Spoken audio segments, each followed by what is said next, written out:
Well, here we are. We're now in 2025. This is actually our first Drinks Professionals of the year because our attempt to do one the week after New Year's didn't happen. We had some conflicts. So welcome everybody. And we have a small group here, but we have a number of others who have RSVP'd. So Stephanie, we'll assume you're pinging them and letting people catch up. So first of all, I want to a shout out to Carrie, who has been the longest standing member of this. I was like, where's this going? No, it's a good thing. It's a good thing. And I think what's important is that you've clearly you've been, you brought wine to this conversation. Now we have several others who are in the wine space, including Sean, who was initially not, and he's invited some guests, but I don't know if they're not here yet. But they should have gotten the resend of the link. Yes. But anyway, but Carrie, I think it's 5 years. Wow. Really? Yeah, Huh. 5 years. We started this in March of 20. Yeah. Yeah. Yeah. Wow. Interesting. Um, But Time like flies. Stephanie and I were just saying, you learned something really, whether it's minute, significant, whatever, you learned something on every one of these calls. You do. You do. It's also good to have Robinson, Dr. Whiskey, back with us. Robin, you've been a great participant, and you've also been, coming and going. So you've seen a lot of things, and and Jess, you've been here inconsistently, but we're happy you're back. And Sean has been an advocate. He's actually helped invite a few other people, and I think he's also benefited from some of the connections. So that's just our way of saying welcome to 2025. And speaking of that, this is a connection that Sean has invited to join us. So let's get them plugged in. Hello, Andy. Good morning. Well, good morning. We were just kind of having just an internal conversation here, and I was just saying to Sean that how I was praising him for being good at introducing others to this. So Andy, I know nothing about you except that Sean said that this brand, this guy, they should be on it. They want to be on it. So why don't you do a little self intro for the group, and then and just so you know, you've got Carrie Kennedy, who is in the wine business. She is a regional sales director. You've got Sean, who you know. Robin Robinson is a whiskey guru, and Jess is head of marketing at Breckenridge. So she's in the spirit side of things. Awesome. So that's who's here. And Stephanie is our co-host and organizer. Awesome. Thank you. Thank you for having me or us, or however we want to phrase that. And yeah, Sean and I go back all the way to kindergarten, where then we played youth sports together. So we've known each other for quite some time, and so we are Côte de Femme. We're a certified woman-owned wine brand. Côte de Femme translates sides of woman. We have a Côte de Provence rosé that we create the blend. We go there, partner with a winery, create that blend, and then we are the importers of our wine. And then we have an Alexander Valley Cabernet Sauvignon, and those are the only two varietals that we have at this time. We are in our 6th year. We're certified woman-owned, held by my wife, Kristen. We've been dating for 30 years and just married for 29. So we go back a way also. We're distributed in 12 states. That was my next question. Yep, we're distributed in 12 states. Of course, we have a DTC, but we put most of our focus into the fresh market grocery chain. We're an everyday kept in stock wine there for fresh market now since our inception back in 2020. And so anyway, that's that's who we are. Interesting. Someone just this morning, because I had a little bit of a rough week, said I should go work for a women-owned winery. Awesome. So it's kind of funny that you even said this. Well, maybe, you know, maybe there's a match made in heaven here. Yeah, right. So Andy, tell us what are you seeing now? Your brand has been, 20 years in the making. And you said 12 markets you're in. Yes, sir. What are you seeing in terms of any changes and shifts? There's a lot of talk. Initially, we started talking about the wine slowdown probably a year and a half ago, maybe 2 years ago. And now we're talking about the everything slowdown. Yeah, right. Yeah, we've experienced that as well. You know, And welcome, Vanessa. we are a mid to upper 20s price point on the shelf bottle. We are self-funded, so we're in that investment phase, trying to get the right capital behind us that can buy the marketing. Our marketing budget is near zero, so when you're talking incentive programs or programming for distributors or that kind of stuff, it's really the legwork that Andy and Kristen Bernard can go do, tasting in stores, or next week we'll be at the Miami Boat Show again. This is our second year down there, where they buy the wine, but we're there supporting the brand, creating that Provence oasis for people to come buy a glass. And so we do, last year, and this isn't about, I'm not turning this into a story of us. We saw that our budgets cannot compete, being self-funded. Our budget could not compete with the big dogs that pay for people to go out there and do 3-coast tasting programs and incentive programs to go buy pods and that kind of stuff. And so we have the freedom in our day jobs, which became our side jobs, right? Our side hustle became the main hustle with Cote de Femme. And so we just decided, look, we're going to get out on the road, and we're going to go do tastings and events everywhere we can do, and try to meet people and try to grow this with what we know how to do by self-performing. We've definitely seen the slowdown. People look at price point, where a $26 bottle in some markets doesn't get purchased. I won't say anymore, but it doesn't get purchased at the same velocity. And so we put our effort into where the markets are that have no trouble buying a $25 to $27 bottle of wine, and because that's going to deplete. So we're just trying to survive, and in the spirit of what the future holds, especially with a French imported wine. We missed the tariffs last time, and didn't have to experience that, and hopefully it doesn't affect us again. Yeah, that's the big mystery.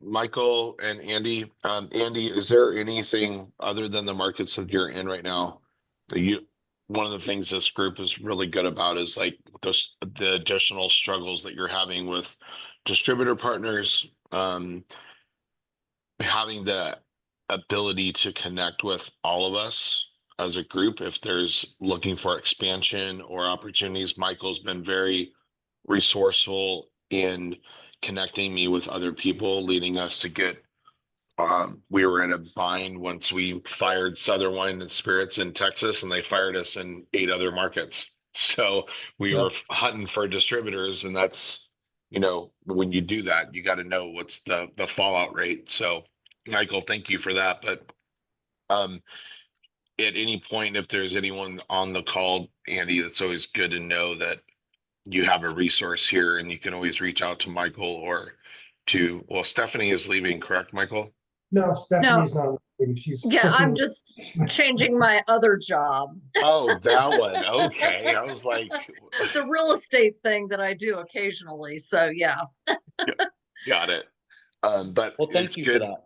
It's good you can actually reach out to either one of them, and if they know of someone in a market, it actually can hone in on an introduction phone call, which is really beneficial to you guys. So awesome. Thank you. Yeah, absolutely. And I won't bore the entire group right now with that, but yeah, we do have struggles. We're with RNDC in 6 states, and their consolidation, or I don't want to use this word, but it rhymes with mismanagement. It just rhymes with that. We've had 8 different portfolio managers in 5 years. And they went to a model of multiple states, and now that didn't work. And so we do not have that daily connection with our people that we really want to. I do in a lot of states, but the RNDC world is just really difficult. And it's a double-edged sword for us. We're a tiny brand with a massive wholesaler, and we kind of, you know, it's positive and negative sometimes. It's positive because, you know, sometimes just things happen. They make things happen, and then sometimes we just get lost in the shuffle. So yeah, we'll definitely be reaching out in a couple markets that we need some help with. So Andy, one of the things that I'll do this afternoon is I distribute the contact information for everybody that's on this call so that you'll have that. That way you'll be able to connect with anybody here that you are interested in speaking with further, et cetera, et cetera. So Thank you. you're welcome. And Andy, you're still located, you're in Huntsville? We are in Huntsville, Yeah, but there you go. we're rarely here. We're just home to feed the cat. There you go. Well, I think Carrie, you're in the South too, aren't you? Yeah, I'm in Atlanta. There you Okay. go. I knew this would be a good connection in getting you guys And I do connected. manage Alabama. Okay, cool. There you go. Oh, Carrie, I'm in Georgia. Hi, y'all. You I'm are? just listening. You are? I was Wait, thinking what? about you the other day because there was an event here that you were in town for. Now I don't even remember what it was. Well, Wait, I've been in where- California all where- week. I just got here. I'm right now at Chateau Elan at my cousin's Oh. house. Yeah, Okay. so we just drove back from Florida yesterday. So I was in Florida, and I was here at Chateau Elan all last week. I had to get away from that weather in New York, I which know. was just like absolutely crazy. Florida was really nice. So I just came here for a day. We actually drove down. So I'm going to be driving back. So I don't know what you're doing today. You know, I can come by you and see you. You know, we can get together. I'm here. Oh yeah, you are. Where in Georgia are you? I'm in Midtown, Atlanta. Oh shoot, I was just in Buckhead yesterday. My daughter lives in Midtown. All right, I got some liquor with me. Let me see if I can come see you. I Well, got you like better get out to 15 California. cases. I need some too. Yeah, Okay. I got some liquor. I got some liquor. Go ahead and make a And pit my- stop through Colorado on your way to California, by the way. Okay. Right. I got exactly. I got a nice Toyota Tundra, a brand new Toyota Tundra that I've been testing out, driving around. So it's been pretty good so far. You Well, know, it's a little so bit different testing it out in Florida and in Georgia where it's 70 degrees versus where it's yeah, but I snowing drove enough. from New York. I Yeah. drove from New York. You know there's another storm going up there. When are you supposed to head back? There's so much snowing. You know, tomorrow morning, and I'm trying to talk my husband out of it because he wants to go watch Super Bowl with his brothers. I'm like, are you playing in the game or something? Why can't we just stay in Georgia? Right. You can go stay at Michael's house. That's Yeah, right. I know. I do have I'm an here with- available guest room. There is a guest room available. I got a guest room here at Tony Braxton's house that I stay in. So, and nobody's like there except for Trina. So it's all good. I'm gonna see. I got things to do. I don't know if I was on the call last month. There's so much going on. Was I on the call You weren't, last we month? didn't have it. No, we didn't do January. Oh, good. So I didn't miss Yes, anything. So We covered it. I got kicked So out. So I I was for those of officially- you- texting Stephanie. Yeah, I so know. for I was those of like, you who are- it was just wait, a for those of you who January are new- thing. okay. yes. For those of you who are new to the call, new to the meeting, you've now met Vanessa, who is Black Mama Vodka up in Long Island. Okay. Right? Yes. She's also Yes. very entertaining and very creative. It's So the you figured that Braxton out thing. already. Well, And she dun, makes dun, things dun, dun, dun, dun, dun. I closed on my property, Oh, Yeah. 15 Gaza. That's probably why. Yes, 15 Gaza Farmingdale. I closed December 20th. Got the Gaza? building for my second Gaza Boulevard and the corner of 110. Oh my God. Prime New York real estate. That really is. Yes. That's Taco crazy. Taco Bell is next door. Chick-fil-A is behind my property. You name it. BJ's is across the street. Restaurant Depot, all 110. Yes, I closed and I'm so And you're going to sell excited. out of the store? Hell yeah, girl. With these tariffs, I'm trying to sell everything. That's why I needed to talk to you.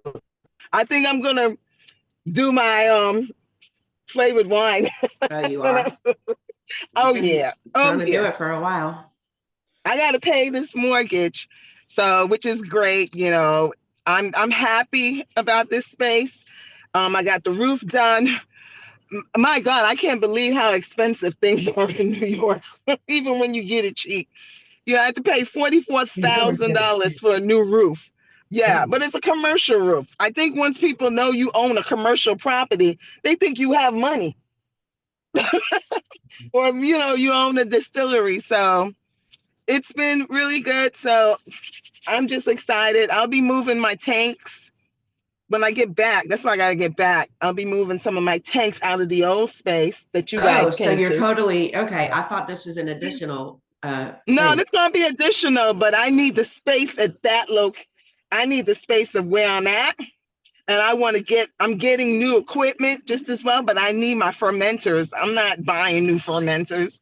You know, I need my fermenters over there. I got a new still coming, you know, so I'm gonna keep the old still at the old location. I got a new still coming, but I'm gonna move like my glycol, my chiller, and my fermenters. You know, I got a new mash tun coming, so I'm moving stuff, and I'm gonna keep both places. But this one I'm very excited about.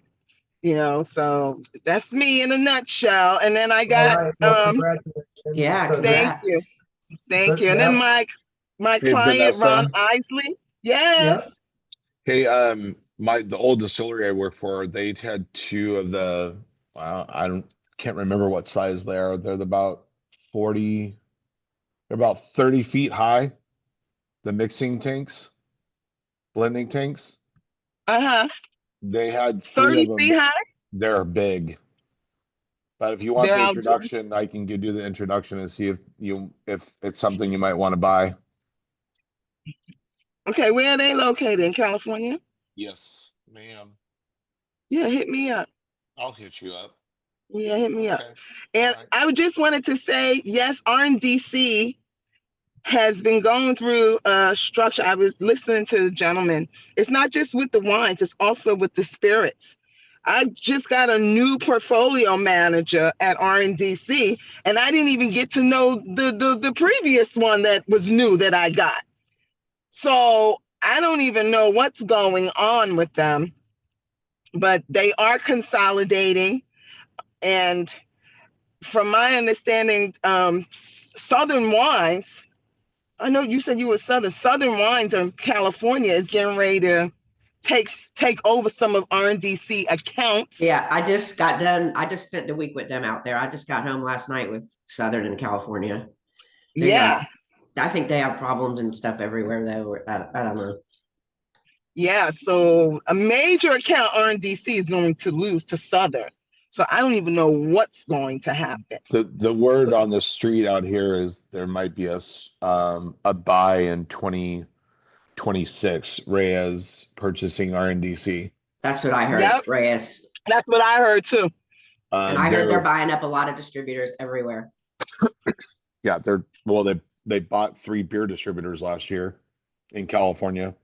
I just met with one of the you know, local guys up here where I'm at right now, and they sold out the Bottomleys. They were one of the first original Budweiser franchises that broke off during the 70s. So they finally sold out. But the big picture is what the direction is in the spirits world that's going to happen with Brown Forman and Pernod Ricard, and where do they coexist in mutual houses where they typically don't exist. So that's going to be the play in California, and with Wine Warehouse converting into Breakthrough Beverage here, Yeah. They're aligned with Brown Forman. I would assume that Brown Forman is going to make a switch and go to breakthrough, and I just I could see Pernod Ricard maybe making a go over to Reyes as well, but I just can't see Pernod Ricard and Sazerac in the same house in a beer portfolio. It's weird. Just sounds weird to say. Yeah, I don't know. I've heard all different kinds of rumors, and you never know what's the true one until it actually really happens. Very true. Yeah. Definitely need to dig a little deeper into this, but I want to shift gears quickly because I know that Jess is here from Breckenridge and she's got to leave. So I wanted to give you a chance to. Oh, good. So how are you? Hi. Yeah, sorry, I have to jump. We have our big planning meeting for fiscal 26, but we're feeling a lot of the same issues with our NDC. There's just been so much change, so it's interesting to hear kind of what other people are going through and feeling. Andy, I don't know if you're talking to me, but you're muted. No, ma'am. I was. Oh, okay. Yeah, go right ahead. Thank you. No problem. But yeah, we are super busy right now. We have a bunch of new products that we're releasing here before the end of May. We'll be coming out with an NA line. So it's pretty interesting to start playing in that world. So we'll have a whiskey, a tequila, a gin, and a rum. And then we're also releasing a tequila at the end of May as well, along with some other products that we haven't talked about yet. Tequila or publicly, is but Satol? a tequila. Oh, okay. Yeah, we just tasted our final round yesterday and it is super smooth, really good. Yeah, we're really excited about it. But yeah, we're up here in the mountains in Breckenridge, Colorado, so it's peak tourism season. So it's good to see town full, to see people kind of flooding into our brick and mortar, which has their restaurant and tours and tastings. So we have a pretty high volume of people coming through, and we've started to really leverage all of those tourists to do some consumer surveys, trying to gather some data on, what it is they're looking for, some of the new products we're releasing, just, really using the people to kind of tell us the direction we should go. But yeah, I guess if there's any questions, I don't really know what to update everyone on, other than we are about as busy as we have ever been with new releases and just the peak of our ski season here. Do you show your new upcoming things at WSWA this week? We did not. No, I know we had some of our sales team there meeting with some distributors and just networking, but we did not. We're still in the compliance phase of getting all of our labels approved, so don't want to get too far down the rabbit hole there. Gotcha. Well, having been there about, I guess it was 2 years ago in the height of ski season, and saw for myself how busy it was and how hard it was to get a reservation for dinner. It is extremely hard. You gotta reserve like 3 weeks out. I mean, even for us living here, if I want to go get a cheeseburger somewhere, it's like a 3-hour wait. It's tough. Well, that's a good thing, though. It It's a is. good Yeah, thing. it is a good thing. Well, thank you for sharing that, and interesting that you have the RNDC perspective as well. So, all right, let's see. Well, Michael Clancy is here, and Ian is here, and Robin is here. We haven't heard from. So, who wants to go? Who has something of note? Well, I'll tell you what. Yeah. Just let me just kind of reset my introduction here. I was referred to as the whiskey guru. I'm a route to market consultant. My job is to understand exactly how the market works in order to shepherd or Sherpa my clients through. I spent 7 years on the street with Compass Box Whiskey when I had to spell the word artisanal for people back then. And I covered 34 different markets as the sole U.S. brand manager, sales manager, you know, the brand rep. What was interesting is I came out of two different industries prior to this. Right before that, I was with a host of Silicon Valley technology companies in the buildup of the bubble years. So that was the late 90s and early 2000s. And prior to that, I was an actor, which is the ultimate small brand experience. I had a product in a marketplace that didn't want another product like mine. And what I found out when I got into the liquor industry, that this, and one thing that anybody who's coming into this new really just has to really understand, this is a gangster oriented industry. It was built on gangster mentality back in during Prohibition, and it had survived that. So when you think about the era of National and Seagram's, these were essentially just reformulated gangster thinking. Now, that doesn't mean that people in this industry are illegal. That doesn't mean that they are dishonest. I found actually some of the greatest people that I've met in my career in the liquor industry, but it operates on a gangster principle. And so when we're talking about all of these guys out here, RNDC, Breakthrough, there's a gangster past to all of that. One of the most important things that I figured out when I got here is that no one knows how to sell. And that is a critical aspect of understanding the liquor industry. No one knows how to sell. Selling here in the liquor industry has been perverted because of that gangster thinking, because of that reliance on this sort of quote unquote relationship type of a thing. And I conduct sales seminars.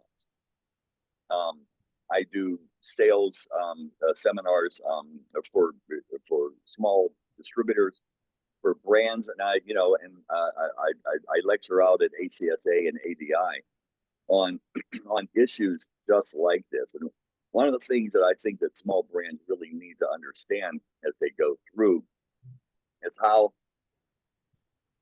especially right now in 2025, because what we've got in 2025 is just it's interesting. It's a softening of a spike. Everybody saw for the last 25 years that spike just like go through the roof, and it was unsustainable. It was a completely unsustainable scenario.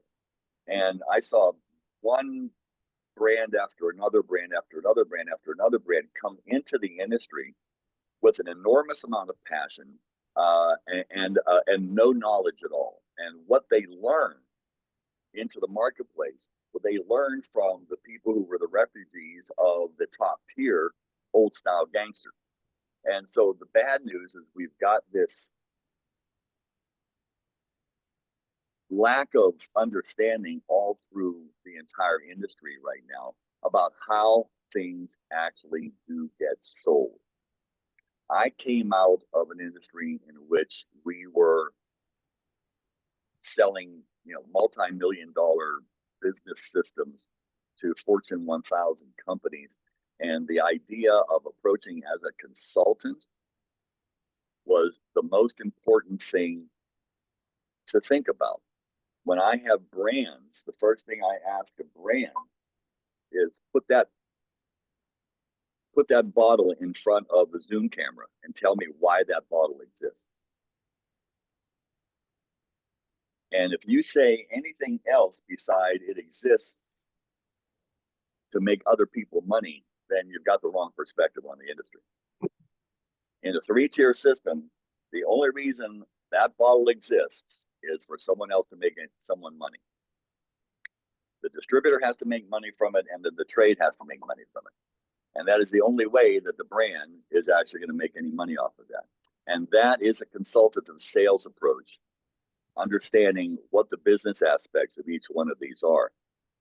So I just wanted to kind of reset that, and just kind of give people a different perspective of what I see out in the industry. there's a lot of people, there's a lot of failure rate out there, and they're all failing for the same reason. My, you know, my feeling is I don't want anybody to fail. I want, you know, everyone to actually find some level of success. But I think for the most part, people have to have a reset of what to expect out in the marketplace right now. That's a lot to unpack. But I think that it's something that the difference between knowing how to sell and knowing how to educate about the product and the brand, those need to go hand in hand, don't they? They're like that. You know, back in the day of the Mad Men days, honest to God, Don Draper really knew what was going on. And I would actually recommend people going back and picking up a couple seasons of Mad Men to really kind of get an understanding. But those are back in the days when sales and marketing were two sides of the same coin. When we got into the 1960s with the introduction of computers into industry, data went this way. And when data went this way, sales went this way. And data was essentially was owned by what eventually became marketers. And marketing departments were on one floor, sales departments were on another floor. And neither would talk to the other until the end of the quarter to blame each other for when the number didn't come in. And in the liquor industry, that's a complete separation right now. Marketing comes solely from, you know, the top level back rooms of Diageo or whoever it is, from people who have never met a customer before. And then the order goes out to sales to execute. And it's a complete separation of that. One of the things that small brands have the opportunity to do is bring that back together. Sales and marketing and education is a critical part. That's what consulting is. Consulting is ongoing education for your customer base. And so education and it is promotion, and promotion is sales. Sales is service. Well, the comment about data is significant because now we're at a point where data is more available than ever before. And yet we've spent a lot of time over the past couple of years talking about how many brands didn't take advantage of the data. Now, even Jess was just mentioning they're going to be doing surveys of people who come through, you know, because there's such a high level of tourism. You know, that's something that kind of should have been obvious, right? Getting that kind of feedback or getting, you know. There has been, and the good news, Michael, is that there has been a democratization of data. So it is not as exclusive as it used to be. All someone has to do is actually just, you know, subscribe to Mark Brown's newsletter, and you know you get the enormous amount of data feed, you know, and there's other things out there as well, right? So yeah, data is still critical. You know, if I've got one brand, you know, if I've got one product and I'm in 3 different markets, I'm going to utilize data in a different way than someone who actually has, you know, a much higher spread. Mm-hmm. Well, the other piece of this comes back to kind of what Andy was referencing, and that's a reality for smaller brands and startups who don't have the resources to support the kind of ground game that's necessary to sell. You know, and I'm not saying relationship as much as knowledge and, you know, visibility, and to a degree it's relationship in the sense that when you're out there, you know, in contact with the customer, either liquid to lips, you know, Sure. tasting. Yeah. People still, you know, people still want to buy from people that they like, and the relationship is a critical part of that. Yeah, but that's what a consulting relationship is.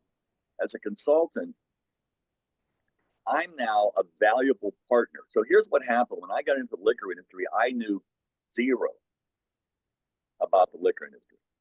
I knew zero about it. So I spent my entire first year asking the questions that nobody else asked. And I asked of every retailer, of every bar manager that I came, why did you buy that? Why is that place like that? What is going on over here? How do you do this? I just wanted to know. That was my job in tech. In tech was to go through the organization and keep asking questions about what makes your business your business. So if I've got a solution, I've got a solution. If I don't, I'm going to walk away. So I carried that into the liquor industry, and I had more than one person come back and say, why is no one else asking me these questions? Because what had happened in the liquor industry, that what got set in was a sense of, well, if I'm here, I should already know this.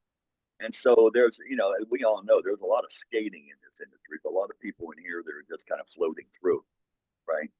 And but that's again part of the, you know, if I ask questions, the assumption is that I don't know and my credibility is lost. No, because every one of these people told me what they're looking for. They're looking for a partner. They're looking for a partner. So that's every distributor is looking for a partner. Now we know that distributors are a W-2 phenomenon, right? Wheels and warehouse, everything in between, you got to do yourself. But if you don't know them, if you walk into their relationship and not know that, then you shouldn't be there. You shouldn't be there. You know, I mean, hanging out with RNDC. Sorry, folks, you're hanging out with RNDC and you don't have people on the ground. That's not a healthy relationship. They already now look at you as people who are in that third bus in the garage that's never going to get out of there. So yeah, that's a sobering reality.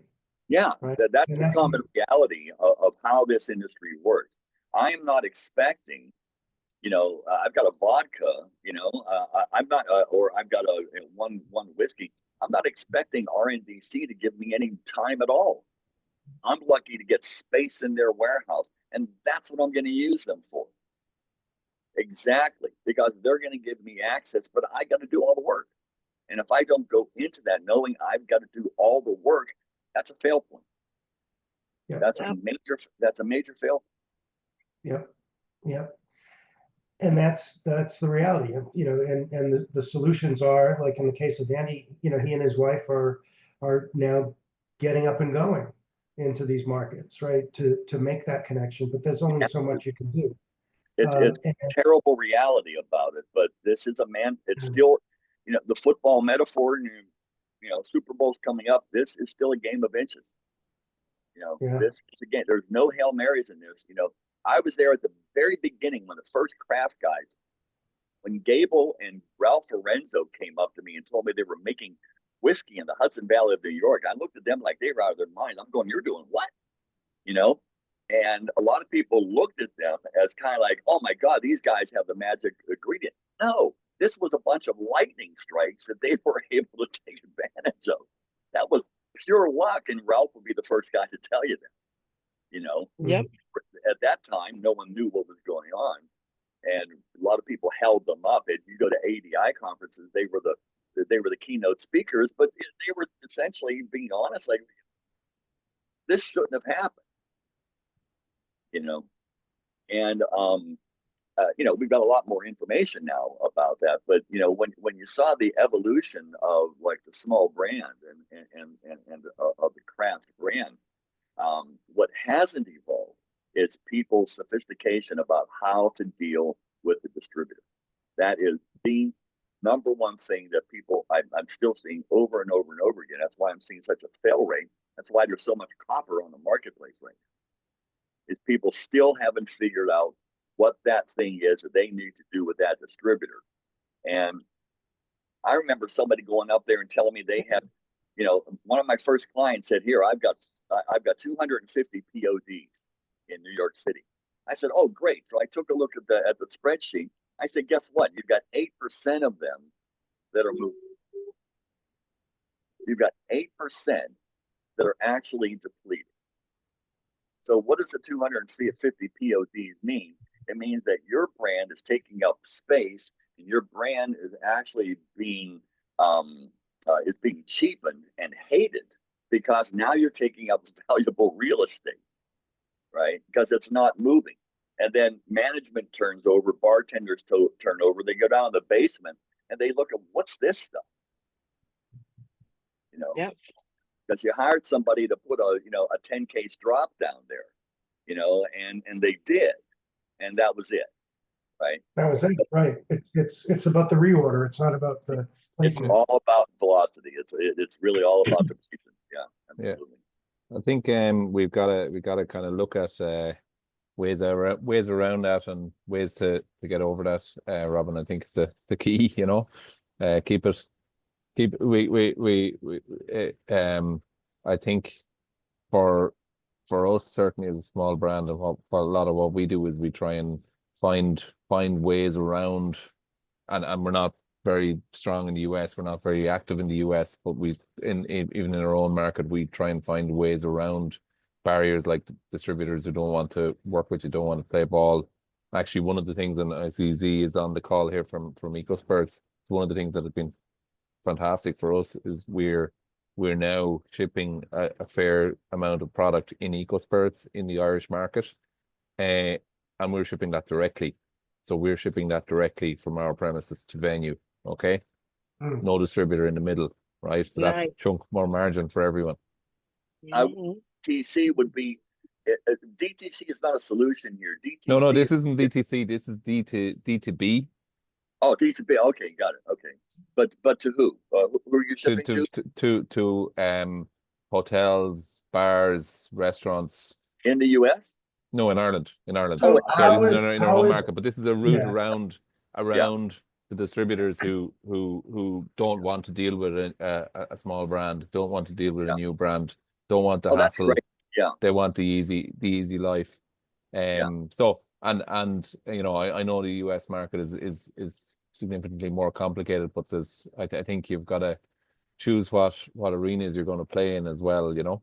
Well, we've got the 3-tier system here, and it's unique. It's unique in the world. It's its own, you know, bundle of bad problems here. Yeah. That's what I No, like familiar. about New York, you know, because we have, you know, and I think most of the distilleries, I think they have it in California too. You know, I get to sell direct to business, to on and off premise. You know, been doing that Yeah. and put them on contract. And then now that we have the DTC, that works very well. You know, it worked very well this last quarter, you know, because I already have the customer base. The thing with building a DTC is that you must have the customer base, you know, and I've been building that customer I think base that's for a great because long time. what DTC does, you know, and again, you know, let's put it the way back in my theatrical days. This is an audition for a distributor, is what you're doing. DTC is a great way for you to prove that, yeah, look, I've got brand equity out there. I've got people who want this. I've got reorders on this, right? But Yeah. it's just a very, very small channel. Eventually, you know, as you grow, you're gonna need to access the distribution channel. And but if you come into it, I've got 5 years of building a brand through DTC and my own sweat equity. That's going to be one of the that's going to be the audition, essentially. Yeah, because I have that's how RNDC or others were calling, because I have 65,000 online customers. Yeah. That we ship all, you know, we're shipping. And so now I'm able to use those zip codes to see what area they're in, you know, and that's even with my teas and my agaves, I'm able to market to them online. So, you know, when they come to New York or whatever it is, an event, we have the data. That's how I was able to utilize, you know, for Michigan. You're not supposed to ship, but we have people there. And then, you know, I got into the States and we constantly sell directly through 2 distributors, you know, ADA, RNDC, and Imperial, you know, because people were demanding it and we had the data through, and I was able to give it to Meijer supermarket. Now Kroger's is calling. So if you have the data and you have a customer base with zip codes, what allows you to make so much. it allows you to create priorities, right? And that means, you know, that means I've got, you know, I've got velocity in this marketplace. Yeah. And that means I could ignore this marketplace over here. You know, Yeah. I've got limited resources.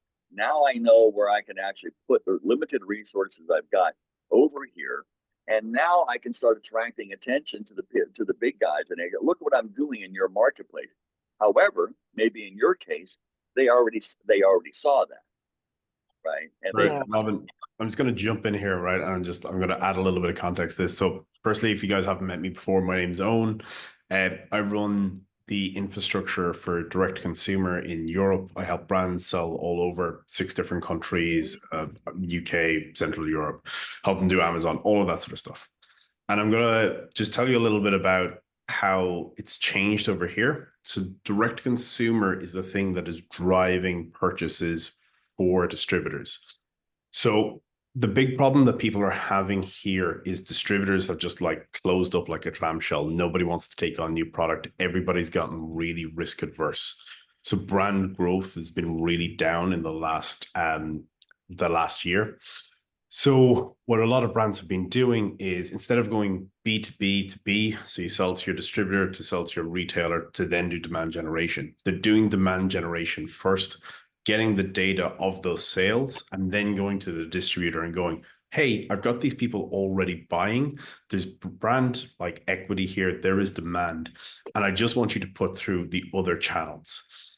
And like you're saying there with the zip codes, the distributor then goes, oh, these people already know this brand in this area, so we could probably target bars and restaurants. And that data has been invaluable. And we're seeing brands doing D2C first, getting distributor second. So it's the real inversion of the model.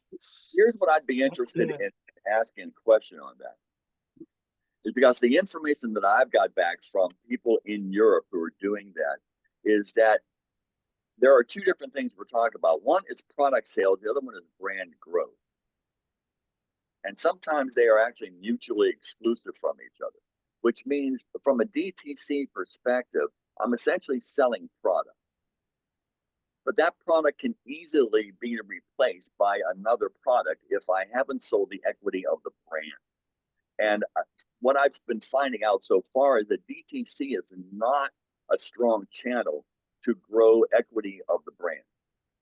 You can sell product, but then I definitely disagree with that. I disagree with you that too, because I'm experiencing. I mean, I got the data because I got the sales. I got the customer lists that I built. So to me, that's what's important. Isn't You know, the DTC advantage that now you can tell the story? You can communicate the brand story, supporting it with social media, with email campaigns, with all those things. So in essence, if you look at it, it should be a way to build the brand. No. Well, again, I mean, you need social media in order to actually, no matter where you're actually flying that, but and again, I'm getting this actually from brand owners. So that's why it's good to test this against your experience as well. Because the brand owners are telling me, yeah, I'm selling product, but the product is a short-lived sale because my product can actually be then easily replaced. I have to use other channels in order to create the brand equity, the brand presence. And it's probably because they haven't been in it long enough. This is my 13th year of having Black Mama Vodka, and I can't even keep up. And I've always had, the niche with the teas, which is great. And then when I came out with the other brands and I send an email out, I can sell out very quickly because I have that list, So now I'm setting up a Black Mama exclusive club. I have, which I'm going to do a subscription, and introduce those brands to my tribe, and I'll be doing a YouTube channel soon because I might as well do that. My cousin said, because I'm now on, now I'm on Master Distillers as a judge with the Moonshiners. Oh, which I'll let you guys know it's going to be airing in about 2 weeks. So, doing that, having that exclusive club, even if it's 1,000 people, like when I do my Juneteenth, I do 1,000 bottles at $50 a bottles, and they're gone in a matter of 2 days. Email is like the It's best channel. amazing. Yeah, Like, it's amazing, having that data. So just like, Aeon, Mr. Barra, I agree with him in terms of that. I think you have to have um, a lot of skin in the game for a long time. It takes a long time to build that repertoire with your customer base and keep it consistent. It's the consistency of getting the orders. and So the other thing to go add to ahead. that is when people come to us and they say, hey, D2C doesn't work. Generally, we kind of go, how long have you been doing it? And they're like, oh, we're doing it like 2 or 3 months and we didn't make any money. And then we're like, but did you invest in ads? Did you invest in like content? And they're like, no, we just put up a website and it just didn't work.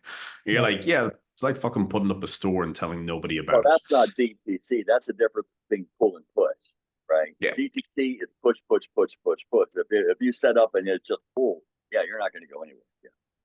Yeah, so email drives, like we see 3 to 4 purchases a year from Spirits for email. So you pay 25 euros to acquire them. Like every time they buy, that cost of purchase comes down. In wine, we see people purchase on average once every 6 weeks. And the average purchase is about 6 bottles. So here that's about 120 euros.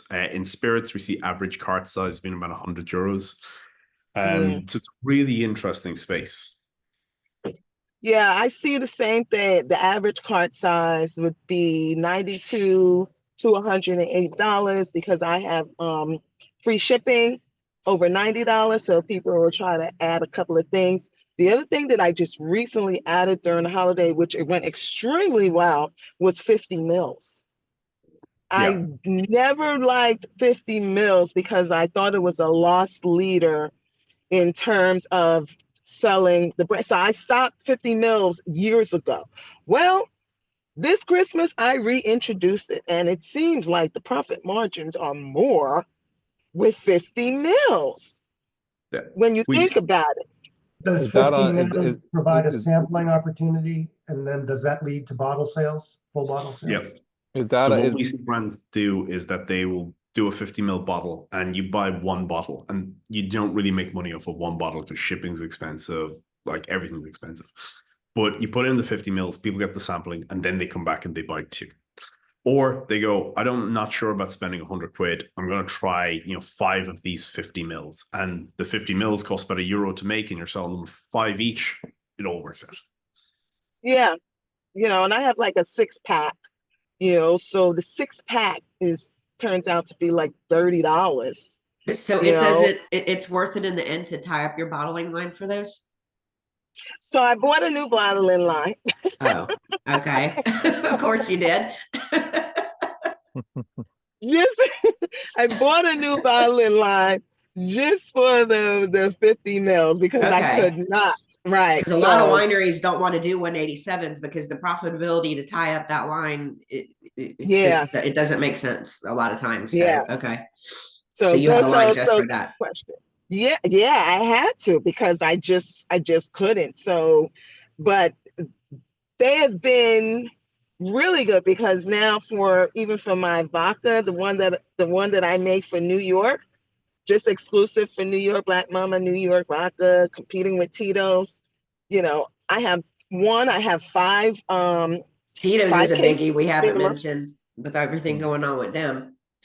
I know, but I'm busy moving them out of the way because of the direct to business, because I'm able to give a better price. And don't forget, New York State gives us, we get back $6.44 per gallon when we sell. So that's the parity law that we passed. So we're getting money back.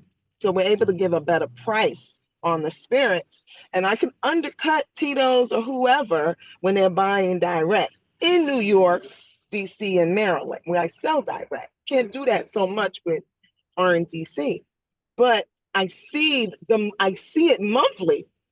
Just before I went on vacation, everyone was like, oh, let me get my cases. I mean, I literally had to drop 20 cases in Queens on my way driving to Georgia. And the guy was like, they're moving it because they're making a better profit margin.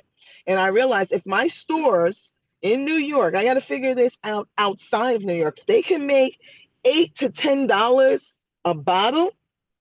That's money for them. So I'm trying to keep my my off premise happy because they're buying more, and they tend to hand sell that, which is, can you hear me? Yeah. Yeah. Oh yeah.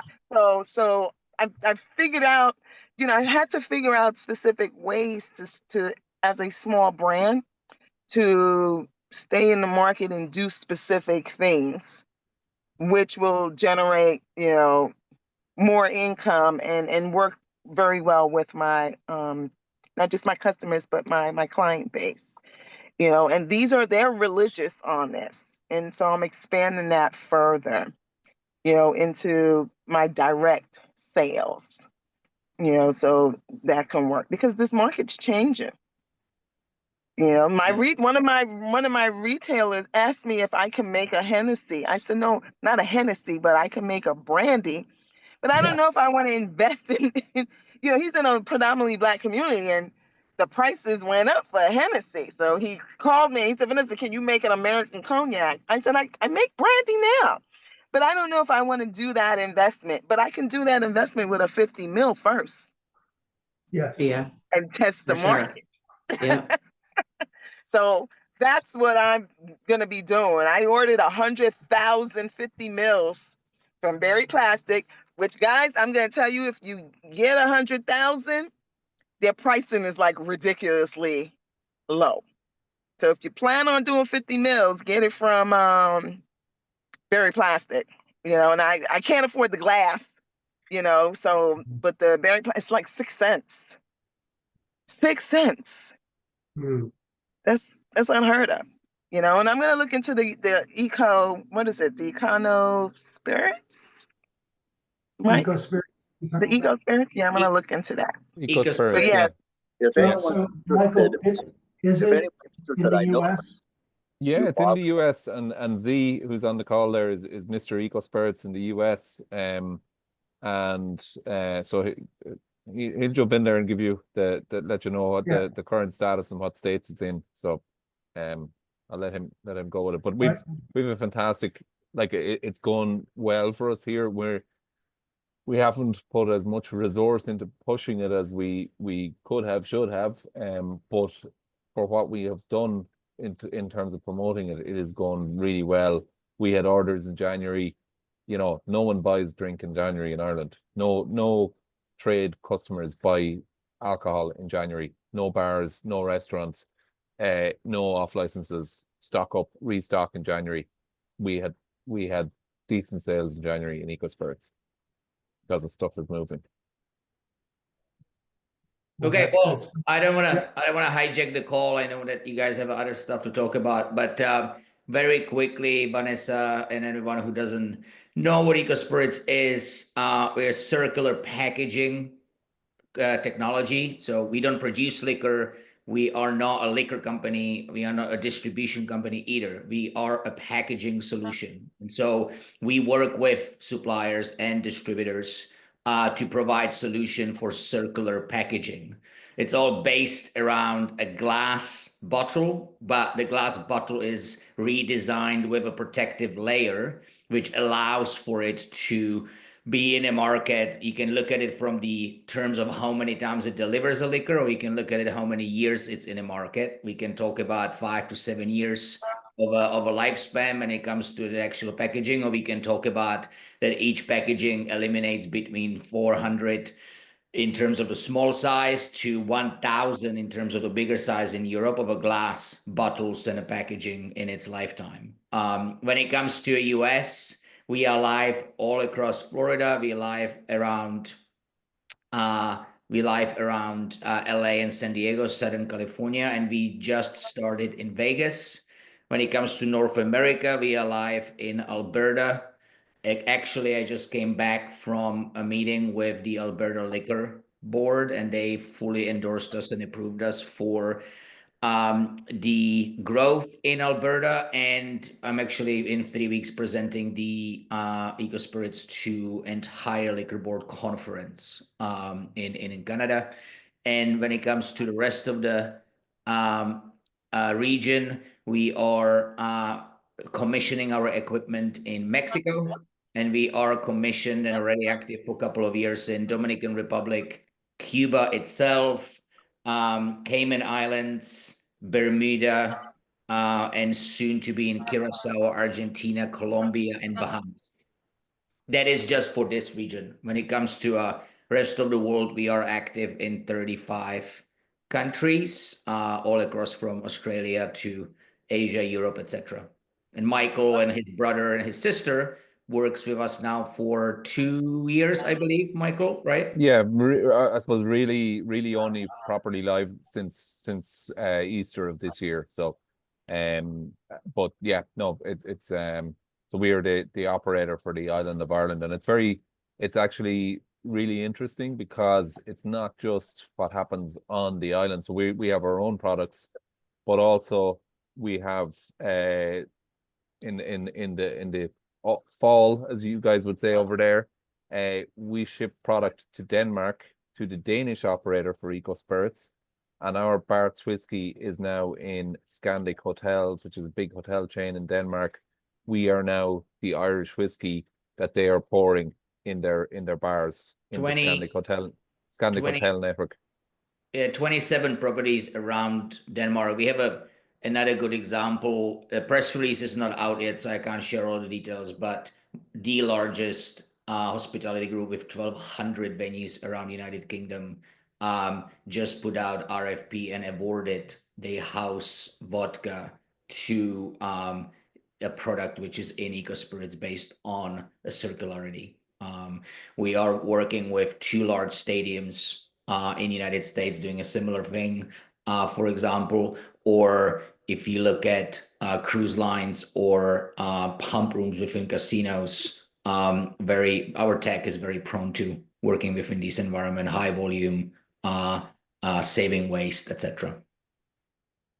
What And about the data that you're able to collect from, because right, these units all have the ability to measure pretty accurately what's being poured.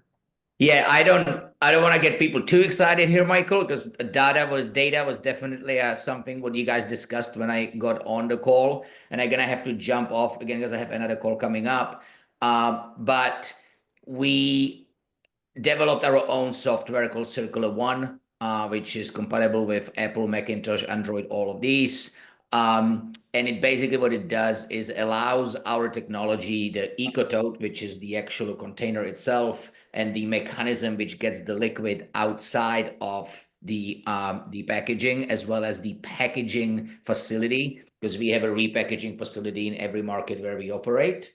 It all connects it together and collects data in terms of how the liquid moves. We've developed this to make sure that we can protect the integrity of the liquid and to make sure that we don't have to charge deposits on the equipment. Obviously, it's down to every market if they want to do it, but we want to develop something what will allow them not have to charge and therefore protect the assets from being lost.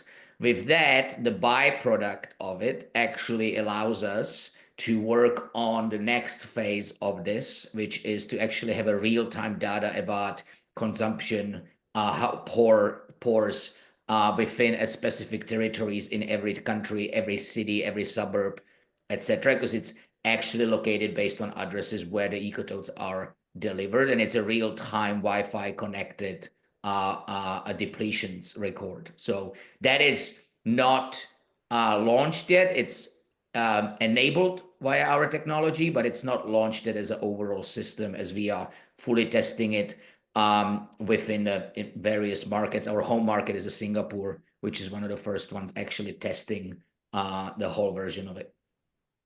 Well, that's pretty exciting. The idea that that's inventory management, that's, consumption statistics, that's brand. Yeah. And another interesting thing that bar owners like about this, right? Bartenders maybe not so much, but one of the things you get if you're serving directly from this is you actually get consistency of pour. So none of the bartender with the heavy elbow for his pals.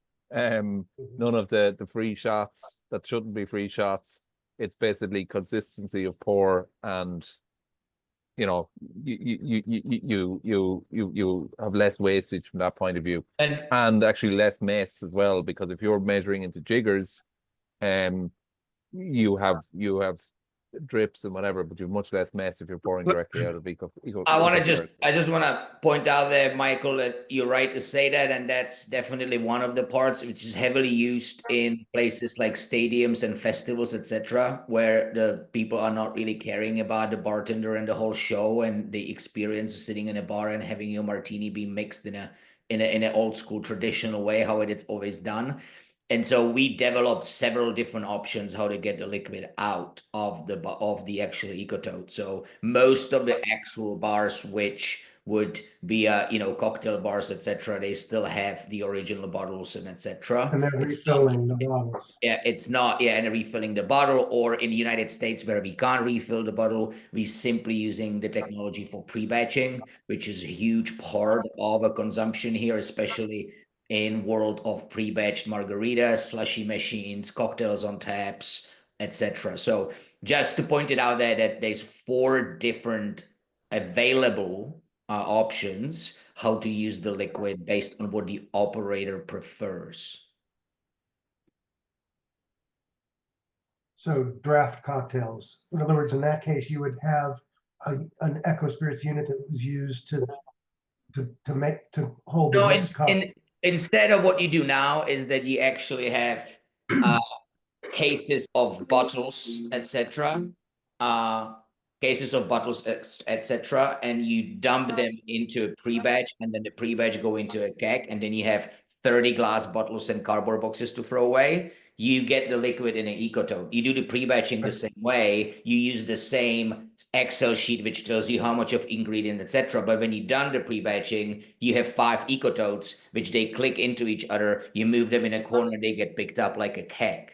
So that's the difference. And my apologies, I will have to jump. I have another call, which I'm already a minute late for. And I thank you very much for the audience. I'll always jump in. I don't speak much because I like to listen and learn from all of you guys. And I have done again, so. Good to see you, Z. Thanks. Yeah, I'm going to jump now as well, guys. All right, thank you, Michael. Yeah, so yeah, Thank so good to see you all, and happy 2025. Yes, let's March hope 7th will be the next one of these. That's Yeah. the first Friday in March. But we're not done yet. So we have Ernesto and Mr. Carr has joined us. Right, I'll say goodbye anyway. See you guys. Good luck. Like, See you. Bye bye. Hi, good morning and goodbye. good morning. And bye. Senor Michael. Yeah, just jumped in here saying hello. First day of rain in SoCal. So it's like 60 degrees and we're freezing. And that's, just listening, just like, interesting conversation with these recyclable totes and stuff like that, which, we really don't do, because it's a lot of what we do is about the bottle, the packaging. About the bottle, right. Yeah. But so would there be an opportunity in tequila? I guess there would be. I'm sure there is. It's not your niche, but no, it's not my niche. I do less than 5% of my business is on premise. So I do very, very, very little bars, clubs, hotels, restaurants, anything like that. Because our price points are too high. So yeah, I mean, I see there's definitely a niche in that for people that are selling into bars, and what he was talking about, pre-batching and stuff like that. If we've got the customer, if we got Applebee's and all these types of restaurants, Chili's and stuff like that, I'm sure they would love it and kill it with that. Yeah. Any other headlines from the world of tequila? Other than the agave still being super cheap, no, not really. Well, we're hanging in there. We got some pretty stable sales right now with the agave being inexpensive. It happens every cycle, every 10 years or so. A lot of new brands come out because agaveros They don't want to sell, 5 or 7 years of their labor with the agave. So they go to distilleries and they're making their own brands. So this is when new tequila comes out. And we picked up a few. We picked up the last quarter of last year. We picked up 3 new brands. We're bringing in our stuff is really boutique-y. We're bringing in some Tusca, agave-based stuff. Tusca. We're bringing in some more Mexican whiskeys, Mexican gins. So we've got it's all small batch stuff. We got some mezcal from Michoacan that is the guy makes 500 liters a year. So and we're taking about half of it. So Oh, we just lost your audio. I think you muted. okay. The interesting thing about the small batch stuff is the few restaurants that we do have, and bars and stuff like that, they're really agave based. They'll look at, these are numbered bottles and stuff like that, and if the bottle is like bottle 500 or 200 of 500, they're like, okay, if you go over 500, we don't want the product. So they want like this really niche-y. They want it's limited. Yeah, yeah. That allows them to upsell it. Yes, for sure. Yeah. These are and they make all these cocktails and they're a limited edition. And then the retail side, they'll they've known me for 25 years and they're like, okay, Ernesto, this product is great. How much did you get? They always know it's a little bit. So I got 25 cases. Oh, I want them all. And I want to know, I'll bring you one, because I've got these 25 high-end boutique retailers that they'll take one each because we need to spread that around, and that's basically my business model is basically that way. Small batch boutique stuff. Right. Otherwise they're sitting on the cases and then they're getting dusty. Exactly. And then the thing is that, we promote the brands we're big on social media. The brands are big on social media, so they're doing this collaboration. So you look at some of our pages and all of a sudden, our whole wall is a particular brand because they keep inviting us to collaborate, right? And we just say yes, and our page gets full of somebody's product, which we're the distributors or we're the importer, right? And then people want it, and if the only place that has it is one bar in in LA, it kind of sucks. We'd rather, where are you at? Yeah. Oh, I'm in San Diego. Okay, there's one place in San Diego, one place in San Francisco, some in Central Valley, and spread it so that the brand gets recognition and grows. Right. Near me, where I can find it near me. Exactly. And our website, we have that. Where to find us, and you just put in your zip code, and it'll put you to the nearest either bar or a restaurant or liquor store. The retailers is our big thing. And in a world of geo-targeting, that becomes very valuable. Mr. Carr, Robert Carr, how are you? It's been a couple months. Yes, has been. How are you? Am I muted? No, you're good. Okay. I just returned from WSWA yesterday. I've been in Denver for the last 4 or 5 days, and I was really shocked by the amount of agave products there. Probably 40% of the show was tequilas and mezcals, mostly new, upstart, emerging brands. Another 20% of the show was cannabis infused stuff. I heard it was a ton of cannabis. So but it was a good show for the most part. I picked up several items I'll be promoting here in Dallas this year. So looks like it's things are certainly improving. That's good to hear. How did you? It was a good show for you personally because you picked up new items. But how well attended did you find it? It was well attended. Yeah. I've probably been the last 15 WSWAs. So it was I think it was a little bit of new new people there. I think they enjoyed having a new venue instead of just going to Vegas and Orlando back and Yeah. forth here. So I think it was a crapshoot with the weather hosting it in Denver in February, but that's just my personal opinion. it was, I stayed off-site due to the pricing at the Gaylord Rockies, but it was 75 degrees on Monday. So Yeah. it was beautiful sunshine, 75 degrees. It kind of clouded up the next day, but it was very comfortable. Well, it could have been snowing. Yeah, that's when they first announced it. That's where it was. I was like, oh my God. Like, Well, 2 weeks before it was 0 degrees in Denver. And, when I got here, it was, 55 and, got up to the 70s a couple of times. So, but all in all, lots of rumors out there and lots of brand movement from the big boys. yeah. With RNDC losing Tito's in California, that was one of the talks of the show for sure. Yeah. It's crazy. Yeah. It's not just California. It's a lot going on. Oh yeah, the rumor mill was flying for sure. But there were a lot of executives from RNDC and Breakthrough and Ray's and Southern Glaciers were definitely pounding the pavement for sure. Yeah, I saw the guest list. Each of those had at least 15 people attending in packs.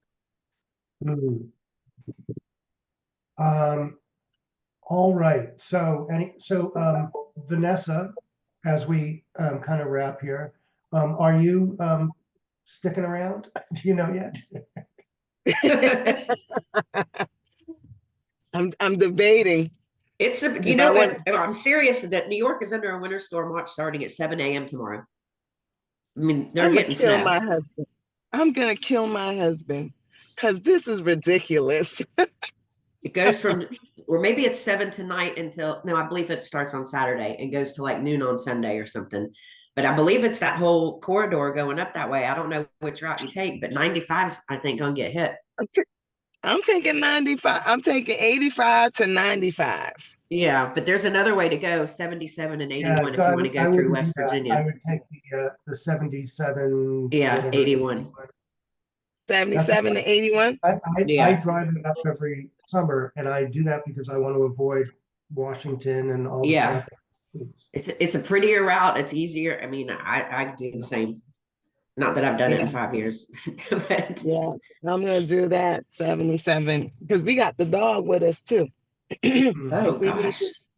Where did you drive to? Oh, you're at a Publix. I see that. Yeah, I'm still in. Do me a favor and go in there and buy a Prosecco still. Okay, I will. Anything else you want me to buy? I'll be back here. I'm good on the other brands. That's the only one I need some help on. Okay, I'll go buy that. I'm just teasing. No, I'm gonna buy it so that way I have it. Just that when I come back down, I'm coming back March 8th. Actually, I'm driving back down March 6th. So I'll be here. So we should do our call in person. Yeah, Michael just said the 7th is the day. 7th. Yeah. We should meet up. We should meet up. Yeah, that's what I'm gonna do. Because I'm filming and my Tony's sister I'm getting married. So I'm supplying the liquor to Wanda. And the bridal shower is March 8th. So I gotta film with them. They're doing a whole Bridgerton type of theme. So I gotta get the dress and everything. So I'll be here like 2 days before so I can come and definitely see you guys. And then I'm meeting with a friend. I'm getting a new distributor in Georgia. That's a whole nother story, Carrie. Boy. Who have you been with here? I had this guy that his name was Kelly Brand, something like that. He was black owned, but he just doesn't have, This is for the Isley no, project. well, he's with Isley, but my project he had. And I really needed him to follow through because even though we were getting the orders, he wasn't freaking delivering. Well, that's no good. That's the problem. That's a He problem. wasn't delivering. And then when he did deliver, he didn't pay me. Oh, So I had to God. drive that. Yeah. So I went to see the accounts and they were like, they paid him for the, I was like, oh, okay. So I had to do a drive-by the gangster way, like what they talk about. Robin would be proud. Yes, Wow, I gotta be. that's- So I'm switching. I don't want to go to RDC because I can easily do that. I'm trying to not have all my eggs in one basket. I'm trying to really diversify. Trying to be a I'm with DEI. Empire. I might be looking at Empire because I have this thing now with of course with Total Wines. They activated me in all locations now with Black Mama Vodka, so which is good, but Okay, I'm in there once I a week. I'll need, have to go look for it. yeah, so that way I'll be sending that. So I'll be back in doing that. And then I'm doing my cousin's brand, Trina Braxton, I'm doing her brand. And then I got, another What's her celebrity. brand? So for A brand hers of is what? gonna be like a sweet bourbon I'm making. It's gonna be like a flavored bourbon, so and then I'm trying to make like an apple rye whiskey. You know what that is? Crown Royale, Yes. these things happen. I'm in a position to make these moves. The Isleys had a live with CNN, and CNN was asking them about, will you be affected by the tariffs? And, I kind of schooled them and I told them no, because I make their brandy. The bottles are from the US. The labels are from everything on there, even down to the corks, is from from the US. So they were pretty excited about that. So that seems to be, and it was Black History Month. So, That's so, good. Did you come? Did you participate in that show that I saw you at last year with them? I couldn't do it. I was out of town doing something else. no, I I couldn't don't because I was I don't just even too remember what busy. that thing was. Like the Taste of I was, Buckhead, I think is what it was. yeah, I was just too Oh, busy because, we'll see how this works. I got minority. Listen, I'm going after whatever I can. This is ride or die chick right now with what's going on. I got minority woman certified under the state of New York. So let's see how that works. Because I like, got what with do you mean JFK. certified? How could they dispute it? They have a minority woman certification. I had tried to get into the when I used to work for the MTA, we used to do that, have in construction. And you needed to use a minority woman certified to get put, part of the contract if you can't be a prime. Sands, Sands is building a casino in Nassau County. You know that, right? So The Coliseum. by the Coliseum. So I used to work for Governor Patterson. So he's the vice president, whatever it is. And sure enough, I said, listen, I can come in and compete on any other brand. Same thing with Resort World, just on pricing. Well, don't you know, they hit me with, well, are you minority woman certified? I said, what does that got to do with anything? Damn if you do, damn if you don't. But what do So you I have to said, do to be no. certified? I mean, because you're Send all obviously, your, I don't understand. That's just something for New York. So I sent in all the documentation and I got GB Distillers certified as a minority woman-owned business in the state of New York. So you know what my behind gonna do? I backtrack to Sands and Resort World and met with the procurement department. I Now was just at that Resort here World it like is. 2 months ago. Yeah, I met with what's his name? Something. I kept calling him Halle Berry. His name is something. Hank Bailey. But that's what they're doing, and I'm gonna take advantage. So if y'all got some brands, but you won't be able to get any federal government contracts. I don't get federal. This New York State. All right, well, we got to wrap it. Thank you all. Vanessa, if you find yourself with some time for a rendezvous, let me know. I'm around. I will. All right, Ernesto, thank you. Bob, Carrie, as always. And I don't think it is. Thank you so much. Good to see you guys. I think everyone else is gone. Same here. Carrie, I'm gonna call you. Okay. Bye. All right, I'm going.